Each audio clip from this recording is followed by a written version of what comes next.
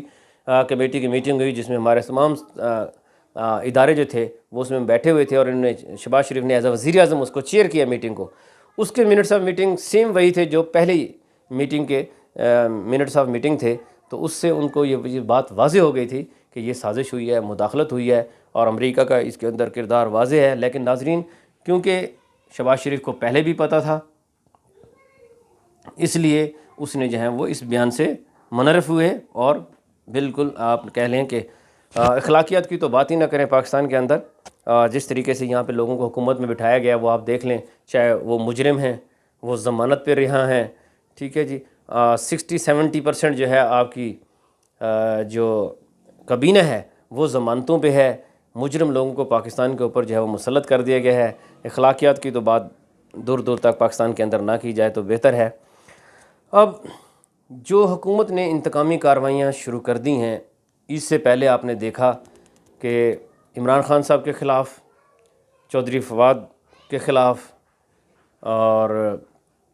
آپ شیخ رشید کے خلاف، ان کے بھانجے بھتیجے شیخ راشد شفیق کے خلاف، شہباز گل کے خلاف، اور تقریباً 150 لوگوں کے خلاف جو ہے وہ پاکستان کے مختلف شہروں میں جو ہے وہ FIR درج کی گئیں، جن کا مسجد نبوی کے واقعے سے کوئی تعلق نہیں ہے۔ واقعہ مسجد نبوی میں ہوتا ہے اور یہاں پہ جو ہے نا ان کی FIR کاٹ دی جاتی ہیں، اور یہ واقعہ مسجد نبوی کے اندر نہیں ہوا، یہ آپ کو واضح کرنا بہت ضروری ہے۔ یہ مسجد نبوی کے باہر ایک احاطہ ہے، کمپاؤنڈ ہے جو مارکیٹ سے منسلک ہے، وہاں پہ جب یہ لوگ آئے تو ان کے ساتھ چور چور کی آوازیں ان پر کسی گئیں، اور اس کو بنیاد بنا کر جو ہے انہوں نے FIR درج کی، جبکہ بہت سارے علماء جو ہیں وہ اس بات پر یہ بات کر رہے ہیں کہ اصل میں جو نبی صلی اللہ علیہ وسلم کی ذات کو بیچ میں لا کر جس طریقے سے یہ FIR کاٹی جا رہی ہیں، یہ بیسیکلی توہین رسالت ہے۔ کیونکہ مسجد نبوی کے اندر تو پہلے بھی ان کے حق میں نعرے لگتے رہے ہیں، پاکستان زندہ آباد کے نعرے بھی لگتے رہے ہیں، نواز شریف زندہ آباد کے نعرے بھی لگتے رہے ہیں، لیکن اس وقت یہ سب کچھ ٹھیک تھا۔ لیکن اب جب ان کے خلاف چور کو چور نہ کہیں تو اور کیا کہیں، لیکن اب جب ان کے خلاف یہ باتیں ہونا شروع ہو گئی ہیں تو ان کو برا لگا، اور توہین مذہب ہو گیا، توہین رسالت ہو گیا، تو یہ منافقت ہے۔ تو یہ منافقت کا باب جو ہے وہ بند ہونا چاہیے۔ FIR کس بات پہ ہوئی اور کس پر ہوئی، یہ ناظرین آپ کو بتانا میں اپنا فرض سمجھتا ہوں کہ FIR توہین رسالت کی اس شخص پر لگائی جا رہی ہے جس شخص نے پوری دنیا کے اندر حرمت رسول صلی اللہ علیہ وآلہ وسلم کا مقدمہ لڑا۔ میں بارہا کہہ چکا ہوں کہ دنیا کے جتنے بھی بڑے بڑے پلیٹ فارم ہوں، چاہے مسلمانوں کے پلیٹ فارم ہوں، OIC ہو، عرب لیگ ہو، یہ پوری دنیا کا ایک اقوام متحدہ کا ایک ادارہ ہے جہاں پہ پوری دنیا میں جو ہے نا آواز جو ہے وہ پہنچائی جاتی ہے۔ تو عمران خان صاحب نے وہاں پہ بھی جہاں پہ کشمیر اور فلسطین کی بات کی، اسلام کی بات کی، اسلامی فوبیا کی بات کی، وہاں سب سے زیادہ اہمیت جو ہے وہ حرمت رسول کو دی، اور لوگوں کو بتایا کہ نبی صلی اللہ علیہ وسلم کی ذات ہمارے لیے کتنی مقدس ہے، اور جب آپ نبی صلی اللہ علیہ وسلم کی شان میں گستاخی کرتے ہیں تو ہمارے دل کو تکلیف پہنچتی ہے، اور دل پورے جسم کے اندر دل جو ہے وہ سب سے نازک اور سب سے اہم جو ہے وہ جزو ہوتا ہے،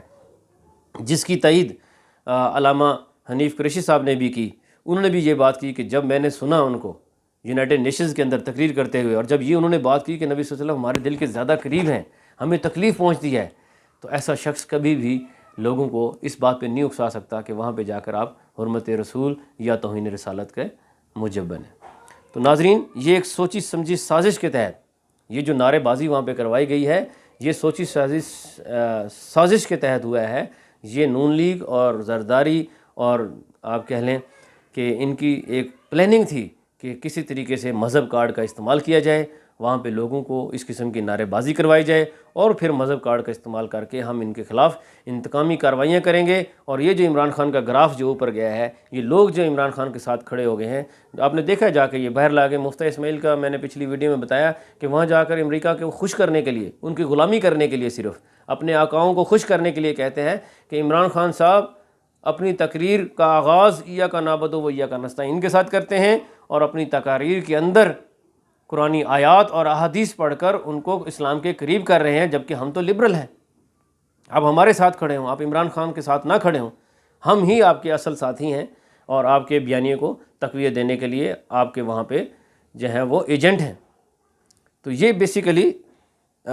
چیزیں تھیں جو آپ سب کے سامنے ہیں، عوام اب ان چیزوں کو دیکھ چکی ہے۔ ناظرین، ایسے شخص کے خلاف جو ہے وہ ایف آئی آر درج کرائی گئی ہے، اور یہ ایف آئی آر درج جب کرائی ہے تو لوگ جو ہیں وہ اشتعال میں ہیں، لوگ غم و غصہ کے اندر ہیں۔ آپ نے دیکھ لیا کہ مفتیٰ اسماعیل کا ایئرپورٹ کے اوپر کس طرح استقبال کیا گیا، چور چور کے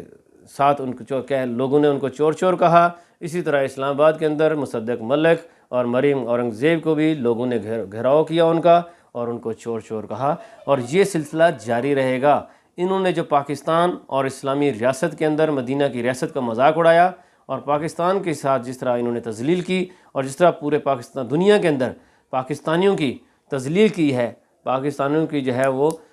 رسوائی کا سبب بنے ہیں، تو انشاءاللہ یہ جہاں بھی جائیں گے، جس جگہ بھی جائیں گے، جس کونے میں بھی جائیں گے دنیا کے، تو ضلالت کا ان کو سامنا کرنا پڑے گا اور لوگ ان کو اسی طرح چور چور کہتے رہیں گے۔ اس دوران عید کے دوران کچھ ڈیولپمنٹ ہوئی اسلام آباد کے اندر، مزید کچھ ایک دو چیزیں اور ہیں جو بعد میں بتاتا ہوں۔ مذاکرات ناظرین پہلے بھی ہو رہے ہیں۔ رمضان میں عمران خان صاحب کو آرمی کی طرف سے افطاری کی دعوت بھی دی گئی جو کہ قبول نہ کی گئی۔ پھر شاہ محمود قریشی صاحب اور کچھ دیگر لوگ جو ہیں وہ پارٹی کے ان کے ساتھ ملے، ان کے ساتھ معاملات ہوئے، اور اب جو ہے وہ 3 میں سے 2 جو ہیں مطالبات مان لیے گئے ہیں، جس میں اس بات پہ بھی رضامندی شو کر دی گئی ہے کہ ارلی الیکشنز ہو سکتے ہیں، اور دوسری امپارٹنٹ بات جس کا اظہار انہوں نے کیا ہے کہ یہ بھی پاسیبل ہے کہ الیکشن کمشنر کو بھی ہٹایا جا سکتا ہے، اس کے لیے بھی کوئی نہ کوئی وے آؤٹ نکالا جا سکتا ہے، کہ جس طریقے حالانکہ ان کو نکالنا جو ہے نا ایک پورا ایک پروسیجر ہے نکالنے کا، کیونکہ یہ ایک بہت طاقتور شخصیت یعنی کہ ایک پوسٹ ہے پاکستان کے اندر، اور لیکن اس کو نکالنے کے لیے انہوں نے رضامندی ظاہر کی ہے۔ آخری بات جو ہے وہ جس پر عمران خان صاحب ڈٹے ہوئے ہیں اور وہ نہیں مان رہے، اس پہ ڈیڈ لاک ہے کہ اوورسیز پاکستانیوں کو پاکستان کے اندر ووٹ ڈالنے کا حق دیا جائے، اس بات پہ ڈیڈ لاک ہے، ابھی اس پہ بات چیت جاری ہے۔ اس کے بعد آپ نے دیکھا کہ عید کے روز شیخ رشید صاحب کی دبنگ اور دھماکے دار قسم کی پریس کانفرنس، کیونکہ ان کے بھتیجے کو جو ہے نا وہ جو ہے نا ایف آئی اے نے ایئرپورٹ سے پکڑا، پھر اٹک جیل میں بند کیا، اور ابھی تک ان کو گھر والوں سے ملنے نہیں دیا جا رہا، جس کے حوالے سے ان کو تشویش تھی۔ ان کے خلاف خود بھی وہ کہتے ہیں میرے پر جو ہے وہ مجھے قتل کیا جا سکتا ہے۔ اسی طرح ناظرین آپ ذہن میں رکھیے گا، عمران خان صاحب کے بارے میں بھی یہ انہوں نے مذہب کارڈ کھیل کر ان کو قتل کرانے کی جو ہے وہ سازش کی۔ کس نے؟ رانا ثناءاللہ نے، جس کے بارے میں یہ کہا جاتا ہے کہ وہ خود جو ہے وہ 16 قاتلوں کا قاتل ہے، 16 لوگوں کا، ٹھیک ہے جی۔ عابد شیر علی کے والد شیر علی نے یہ کہا ہوا ہے۔ تو ایسے شخص کو، اور آپ نے دیکھا کہ صاحبزادہ حامد رضا نے بھی اپنی تقریر کے اندر ایک پریس کے اندر جو ہے نا یہ کہا ہے کہ یہ شخص جو ہے وہ قاتل ہے، بلکہ ہمیں تو بتایا جاتا تھا کہ یہ قاتل ہے، ٹھیک ہے جی، اور یہ جھوٹے لوگ ہیں، یہ کسی بھی حد تک جا سکتے ہیں۔ اس کے بعد ناظرین آپ نے دیکھا کہ جس چیز کا یہ دعویٰ کرنے کے لیے آئے تھے کہ ہم مہنگائی سے تنگ ہیں، عوام مہنگائی کی چکی میں پس رہی ہے، ان کے دل کے اندر عوام کا بہت بڑا درد تھا، اس چیز کو موضوع بنا کر ان لوگوں نے جو یہ رجیم چینج کی ہے، اس کے بعد ناظرین نہ تو یہ مہنگائی پہ کنٹرول کر سکے ہیں۔ آپ نے دیکھا کہ عمران خان نے بجلی 5 روپے فی یونٹ کم کی، انہوں نے 2 دفعہ بڑھا کر اس کو دوبارہ اسی لیول پہ لے کر آ چکے ہیں۔ چینی بھی مہنگی ہوئی، گھی بھی مہنگا ہوا، اور دیگر اشیاء بھی مہنگی ہوئیں۔ اس کے علاوہ آپ نے دیکھا کہ ڈیزل جو ہے وہ نایاب ہو گیا ہے، مارکیٹ میں ملتا نہیں ہے، بلیک پہ بیچا جا رہا ہے، حالانکہ حماد اظہر صاحب نے کہا ہے کہ 1 مہینے کا سٹاک آئل کا پاکستان کے اندر موجود ہے، اس کے باوجود جو ہے یہ لوگوں کو تنگ کر رہے ہیں، اور یہ کاشت کا ٹائم ہے، گندم کی کٹائی کا ٹائم ہے، کپاس کی کاشت کا ٹائم ہے۔ ایسے وقت میں کسانوں کو جو ہے یہ در بدر کی ٹھوکریں کھانی پڑ رہی ہیں، اور آج وہ اس بات کہنے پہ مجبور ہیں کہ ہمیں پرانا پاکستان نہیں بلکہ ہمیں نیا پاکستان چاہیے، جہاں پہ ہمیں عزت کے ساتھ سب کچھ ملتا تھا۔ اور ناظرین آپ نے دیکھا کہ آئی ایم ایف سے ان کو ابھی تک کچھ نہیں ملا۔